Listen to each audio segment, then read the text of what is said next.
Hey, what's up guys? It's Fuse, and I am back. And I know you may be thinking, right? Where you been for 3, 6, 7 months, whatever it is. It doesn't matter. I've been here, but I'm back. I'm going to be doing guides again, streaming, and doing videos. But for now, let's tackle this topic here. We're going to be doing a Resto Druid guide for both Raid and Mythic Plus healing. I'm not going to cover PvP here, but if you really want me to do a PvP guide, I can do a second video for PvP specifically. Other than that, let's get into it. So, the first thing I'm going to cover is the changes that happened with Resto Druid for 8.3. The first thing that they changed was the healing bonus of our Mastery was reduced by about 9%, and it's not really a big nerf for the most part, especially not in Mythic Plus. It's about 4% to the Mythic Plus healing and about 1.5 to 2, give or take, percent for the Raid healing. Now, with the new corruptions coming in with Mastery procs and having percentage of Mastery on gear, it's gonna kind of make that a non-issue if you run those pieces, but realistically, we're also going to be getting a lot more Mastery this patch, so by the end of the patch, you're going to have a lot more Mastery than you did at the end of 8.2. The other change that they did was they nerfed the Azerite trait High Noon for Resto Druid specifically was a 34% nerf. I think for balance it was a little bit different, but for Resto Druid it was 34%, and it's really minor because it still does a pretty decent amount of damage, and with the increase of intellect, it's just gonna we're gonna get that damage back nearer to the end of the tier. Coming this Tuesday, there is also going to be a couple of buffs to Restoration Druid where Rejuvenation now costs 10% base mana, and it was 10.5%. Efflorescence is now going to cost 17% base mana, down from 21.6%, and then Tranquility is getting buffed. Now, they nerfed it earlier in, I think, 8.1, I believe it was, and I thought, you know, it was really strong back then, so they needed to nerf it, but now I think that this buff is going to be great because Trank is still strong. And it's going to get stronger, so rock on, right? But that's all the changes that have happened with Resto Druid for 8.3, and let's finish it on this video here. The next things I'm going to cover are the talents that you're going to go with, your traits, your essences, the corruption pieces, and your stat weights, gems, bis, and I'm going to go on a little bit about cat weaving at the end of the video. So let's do this. For talents, you're probably going to be wanting to go with Cenarian Ward for most cases. Cenarian Ward has a 30-second cooldown, and it does, for its mana cost, it is the most efficient heal of the tier. You know, using Abundance is great on like short raid fights, where you don't really have to worry about mana as much, and you can just throw rejuves out all the time. But for the most part, on longer fights and where you're going to need to manage your mana better, Cenarian Ward's probably your best bet. Definitely for Mythic Plus, and for raids, Abundance can be useful on short fights. For tier 30, you're going to be... that one's kind of up to personal choice.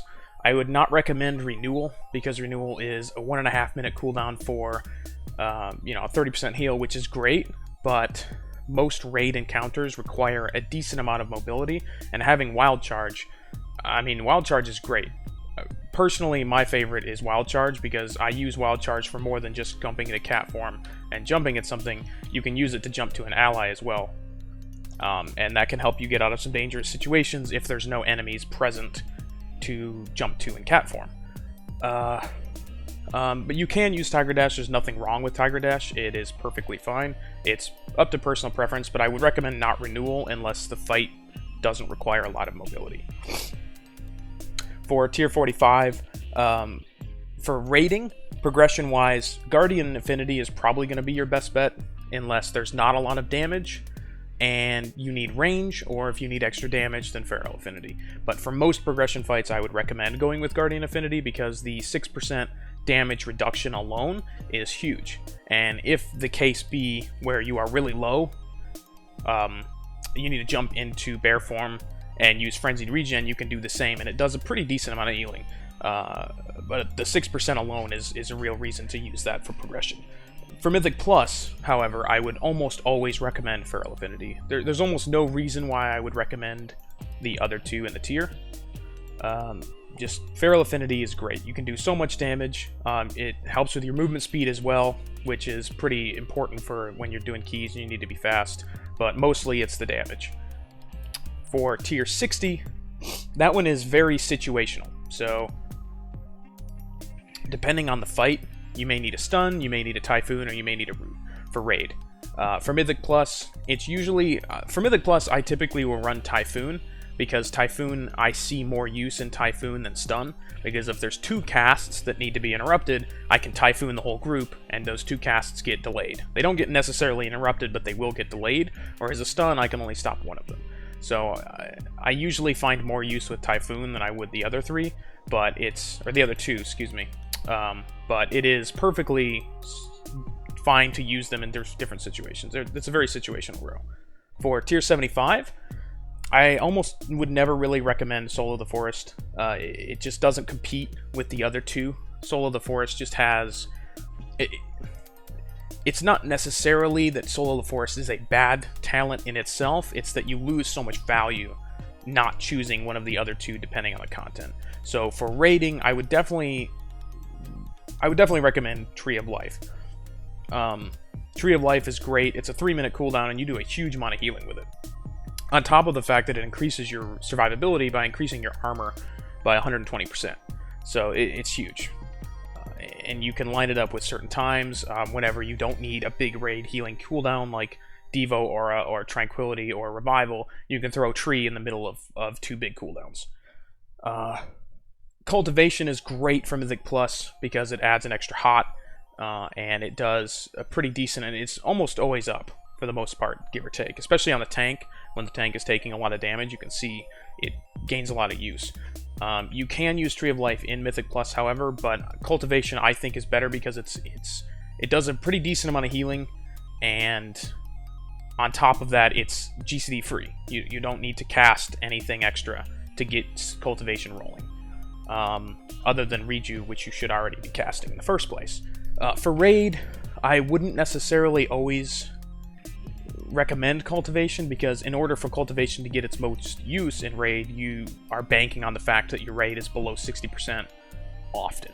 And if that's happening, that may not be a good thing. Like, your Raid would have to be below 60% a lot, like pretty much for almost the entire fight, at least a couple people all the time. And I wouldn't say that that's kind of what you want to aim for. You want people to be as healthy as possible. So, yeah, for Mythic Plus, I would say Cultivation in Karn for Raid. Alright? For Tier 90, I would say Spring Blossom finds a lot of value in both Raid and Mythic Plus, especially on stacked fights. So on fights where everybody needs to be stacking, Spring Blossom is great for Raid. Mythic Plus, it's great because it's an extra hot, it's GCD free, and it stacks with your Mastery. Mastery, of course, if you don't know, increases the healing you do based on the hots that you have. Or not the hots that you have, excuse me. It increases your healing based on how many hots are on the target, excuse me. That's what I meant to say. Which is, it stacks multiplicatively. So the more hots you have on the target, the more healing you do. The more mastery you have, the more each hot increases the healing. It's insane. So having the more hots you have, the better. For Raid, I would say, again, Spring Blossoms, yeah, especially on stacked fights. If there's fights where there's not a lot of stacking going on, and you can make use of more Tranquilities, then Inner Peace is great. Having 60 seconds taken off of your Tranquility cooldown, amazing. Other than that, I mean, Stonebark isn't a bad... Just like Soul of the Forest, Stonebark by itself isn't a bad talent, specifically, and it has niche uses, like, very niche uses. But you lose so much value not taking Spring Blossoms or Inner Peace that Stonebark just becomes irrelevant, because it can't compete with the raw power of the 2 talents in its row. And finally, for tier 100, Photosynthesis for Mythic Plus. It's like the best Mythic Plus talent, in my opinion, ever. It's insane. It is really good. And I would recommend it over the other 2 in the row, for Mythic Plus for sure. It gains so much value. The problem is you have to make sure that you're using it properly, because if you have group damage that's going out, and you don't have Life Bloom on yourself, you're losing a lot of HPS that could be used to you know, keep your team healthy while you're also helping doing damage, for example. Because when it comes to the higher keys, you want to be doing damage so that you can help your team. For raid content, 100% I would recommend Flourish. Flourish is, for raid content, it is huge. Having a 1.5 minute cooldown where it extends your HOTS and the rate of their healing by 100%, and you can line that up with every other, or yeah, you can line that up. Every other one can be lined up with Tree of Life and Tranquility, which can lead to some serious healing moments. Like, woo! So I would definitely recommend Flourish. Germination isn't really bad necessarily for either one. Like, for times when your tank is taking a lot of damage in Mythic Plus, Germination might be decent. The problem is if there's a lot of group damage that happens as well, you're losing a lot of value not taking photosynthesis. And same with Raid. I mean, you're just spending so much time throwing extra GCDs on that rejuve, and you're not really getting a lot of value because you're spending extra mana just to get another rejuve on the same target. And it's just so much better just to have Flourish. It's free of mana cost, and it does so much extra healing every minute and a half. It's insane. Moving on to traits and essences. So let's talk about traits first. For Raids, you're probably going to want to look at something like at least 1 Autumn Leaves. You want 1 Rampant Growth, and you want to have 1 Lively Spirit, preferably. And then the final 3 slots would be Heart of Darkness, if possible. That would be probably the most optimal raid setup for Resto Druid right now. But other notable traits for raid would be Grove Tending and Early Harvest. Those two do very well. Grove Tending adds a hot whenever you use your Swiftmend, and Early Harvest, it causes your Wild Growth to cast. It does more healing, and if it does overhealing, it reduces the cost or the cooldown of your Innervate. I know what I'm talking about, trust me.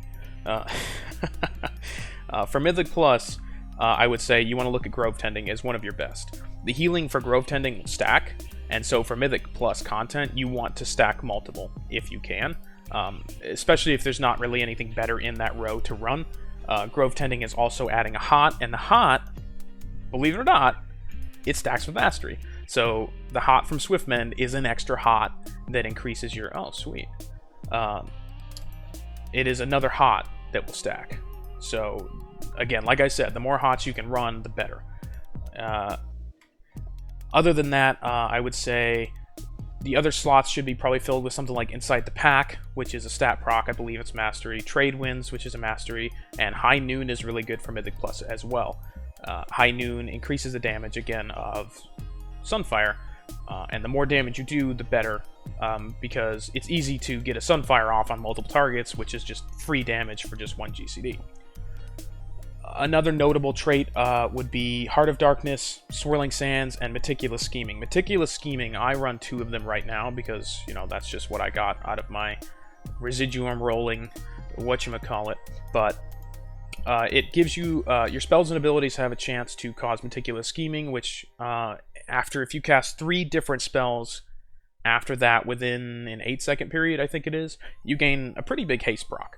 And that's great. Having haste, you know, it will definitely increase your damage. So, like, if you're in cat form and you get a Meticulous Scheming proc, you cast 3 different spells and you get haste, which is extra damage. And if for some reason the team starts taking damage because it's in a spot where you need to start healing, well, that extra haste is good too, because it allows you to get out of cat form, throw a couple rejuves, Wild Growth, Life Bloom, maybe drop a mushroom, and then get back into cat form and keep using that haste. So I would say Meticulous Scheming is also pretty good if you can grab one of those. Now for essences. We're going to go over Raid essences first and then Mythic Plus. So for Raid, I would usually recommend Memory of Lucid Dreams for progression content, because in some cases you might need extra mana from the Memory of Lucid Dreams, and Leech always helps. Having a lot of Leech, that Leech proc from, or the Leech that you get from using it is sometimes very helpful, especially in high Raid healing moments where, you know, everybody's taking a lot of damage. If you get that extra Leech, you don't have to heal yourself at all. The healing that you do to everybody else with that Leech, you will be full health, no problem. And then for your minors, probably Conflict and Strife, Ever-Rising Tide, and Unwavering Ward would be pretty good for progression fights, or longer fights that, you know, require more mana management. If you don't have any issues with mana, or it's a shorter fight, then I would swap the Ever-Rising Tide to your major. Ever-Rising Tide, you pop it, and you can, within a certain window, however many casts you do, increases your healing by a percentage. I can't remember exact, I think it's 4% per cast you do within a certain window, and then you get that for a couple seconds. That's really valuable, but it halts your mana regeneration, so I definitely wouldn't recommend that on progression fights unless you don't need to manage your mana, or it's a short fight, or you're really good at managing your mana, whatever. World Vein Resonance also got buffed, and that's a stat proc. I mean, it's intellect. So you can actually line your World Vein Resonance up with big cooldowns with a lot of intellect, so that could also be good in some cases. So, you know, dealer's choice in that area, but you know, that's my recommendation.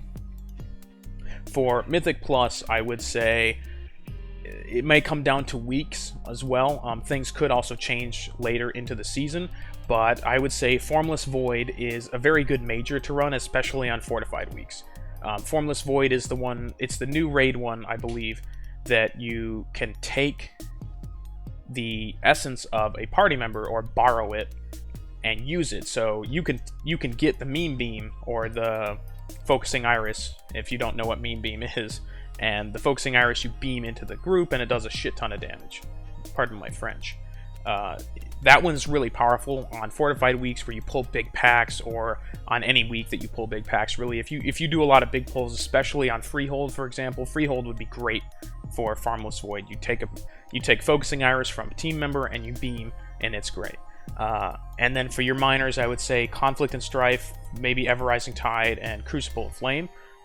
But for tyrannical weeks, you can probably switch Crucible of Flame with Formless Void unless you're doing certain situations where you will pull a lot of things. Because if you're running Formless Void and you take Crucible on tyrannical weeks from a party member, well, you know, you have Crucible anyway, but it goes on a longer cooldown because Formless Void adds extra time onto the essence due to the fact that you're borrowing it. So it would, if you're going to use Crucible with Formless Void, then you might as well just use Crucible as the major. Personally, I like using Crucible more because I like the single target damage. Because Resto Druid's healing is so independent of essences, you don't really need to run a healer essence major for the most part because your healing is so strong by itself. Another strong minor probably to note would be Spirit of Preservation. That one causes your next quick heal to increase in healing every couple of seconds, and it caps out at like 5. So it'll make your regrowth stronger, but it does not affect the hot, only the direct heal. So that is something to take into account. If you do need a big heal every once in a while, great, go for it. Let's move on to Corruption. That'll be fun. All right. So Corruption is, at the moment, there's not a lot of Corruption that's really affecting healers specifically, at least not Resto Druid. Your biggest healing contributor,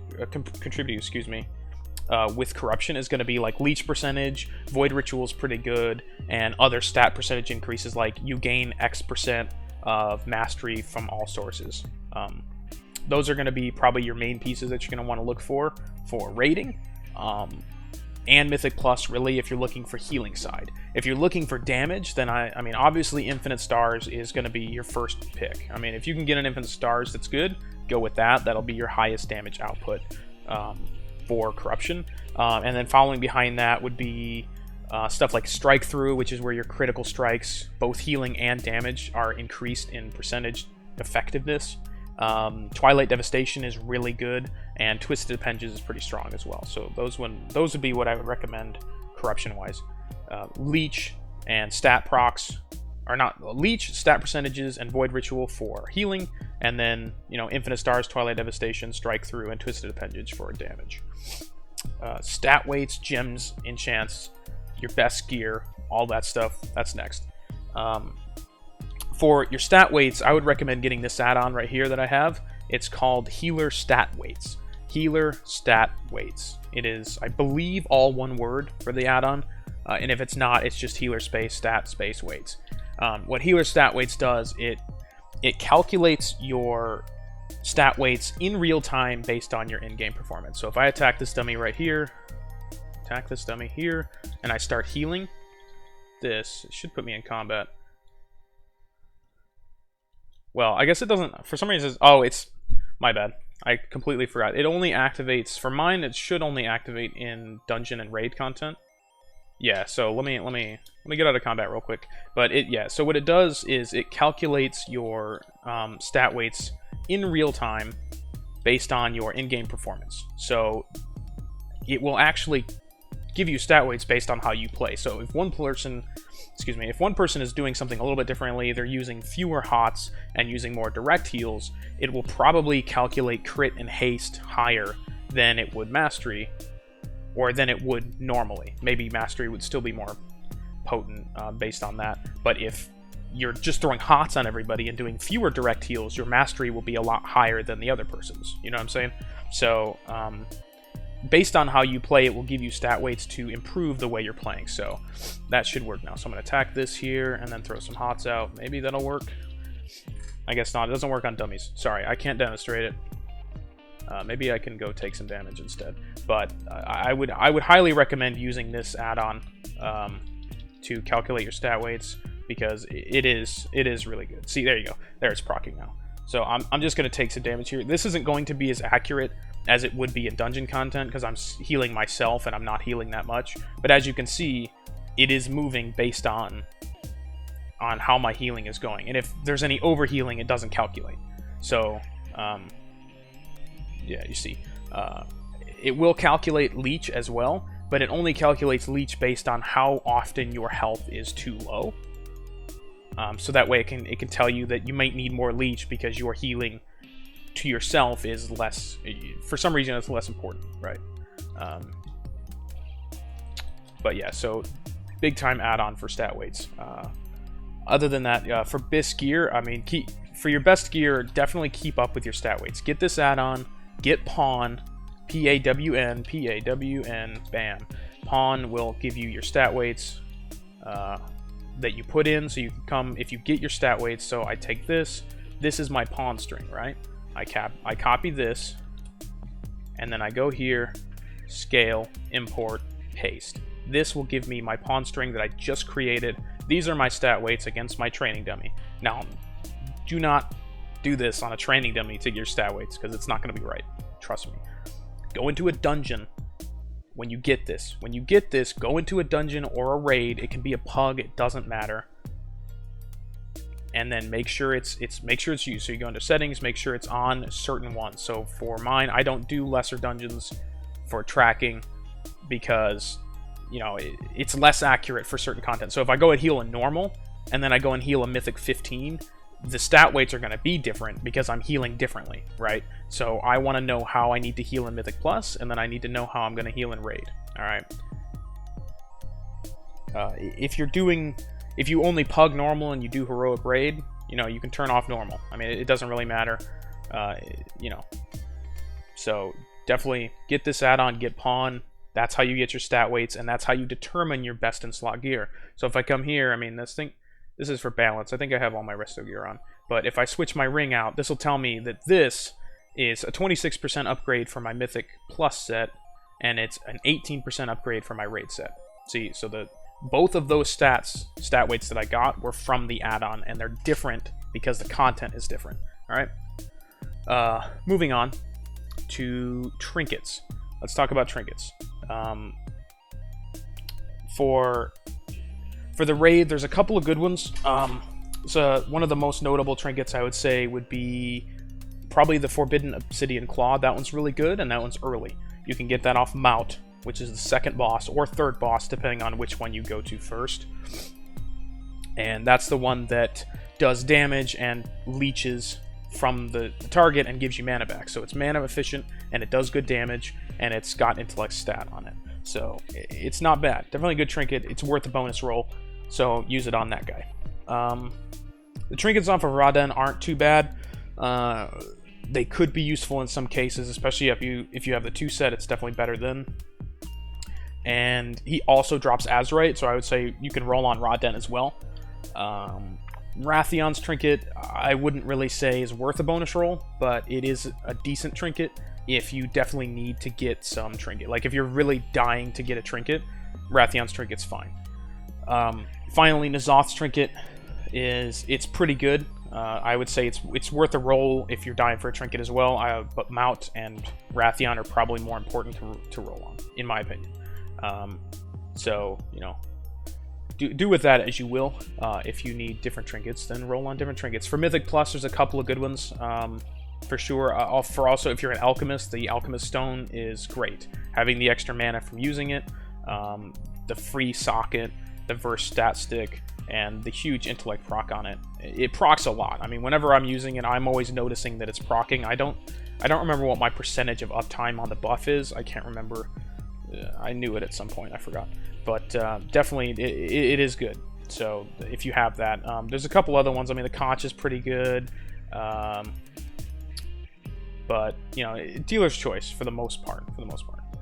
But those are the notable trinkets that I'll give you. And finally, I'm going to touch on cat weaving a little bit, because I've had people ask me before, like, well, you know, how do you cat weave? Like, how do you jump into cat form and do damage when people need to be healed? Well, you know, it's based on comfortability, or like how comfortable you are with doing it for the most part, but you also need to get comfortable doing it. So, but when you're in cat form, I'm going to go over some of the, you know, some of the basic things. So if you're on 4 targets, you want to apply at least rake to 2 of them. In my, what I would say, rake to 2 of them at least to keep that bleed, and then you want to be using swipe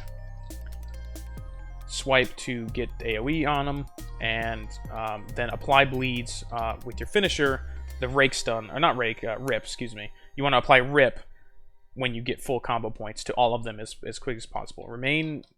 Have your rake dot on 2 of them. Keep, I'm stumbling over my words here. You want to keep 2 rakes on them while you're AoEing, and apply your rip to the 2 highest targets. That's best case, because that way you can maintain the most amount of damage on your dots as possible. Because if you apply rip to the lowest target and it dies in 2 seconds, well, you just got 2 seconds of a bleed effectiveness. So for sure, you want to make sure that you're managing your bleeds. You don't want to apply bleeds to low health targets. So like if these guys were the first targets I hit, I put the bleeds on them and they're about to die, well, then you switch the targets you put the bleeds on. You put it on the 2 bad guys, right?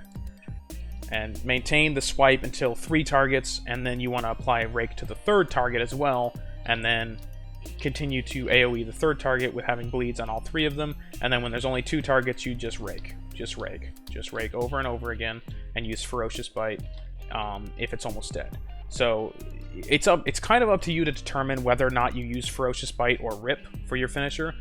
When you first start a pack, Rip is way better because you can get more effectiveness out of it, but the lower health the target is, the more likely that Ferocious Bite will have higher value, because you're going to get more damage out of the Ferocious Bite than you were going to get out of the duration of the Rip, based on how long the Rip is going to be active.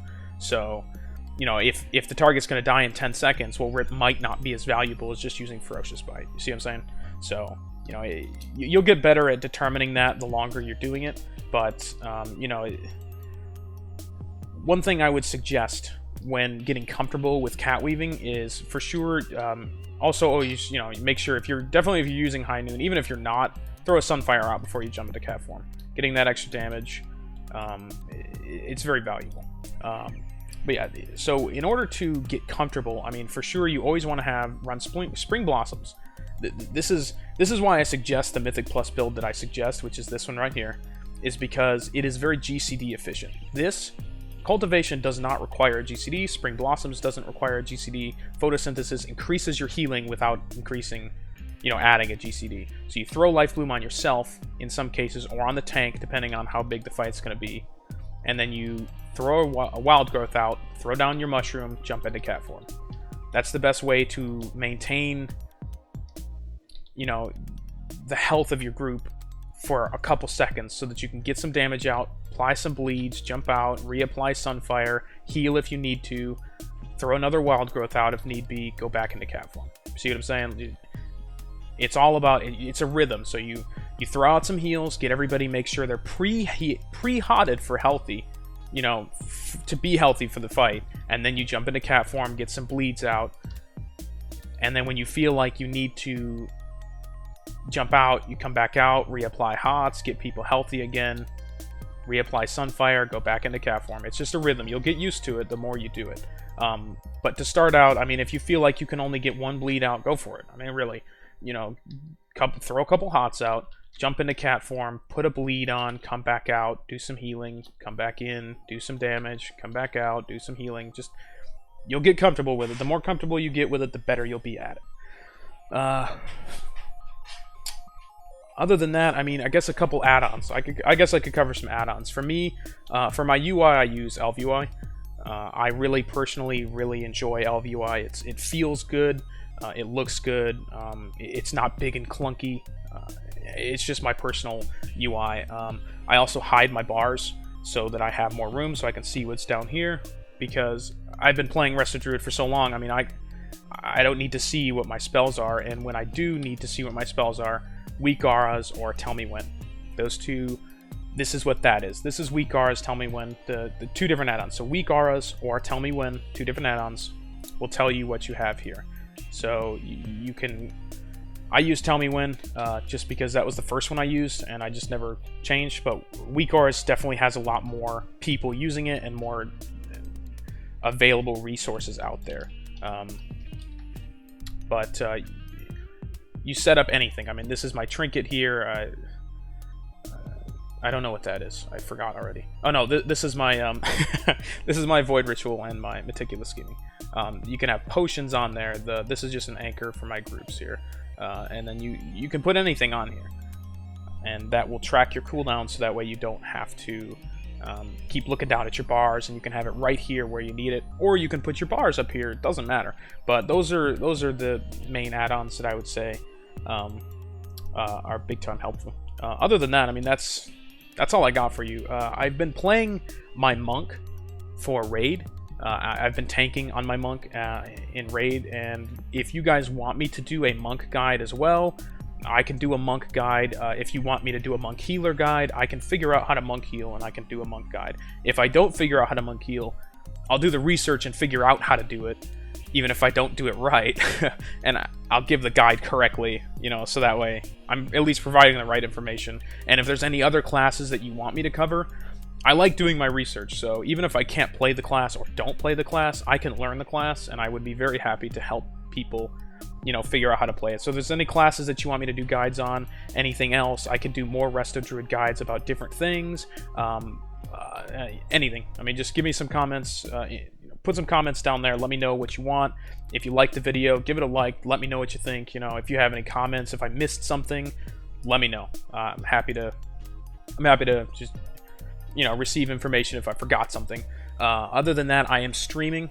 I'm going to be streaming again as often as possible at Fuse Looking Forward LFW. All right, so twitch.tv/Fuse LFW.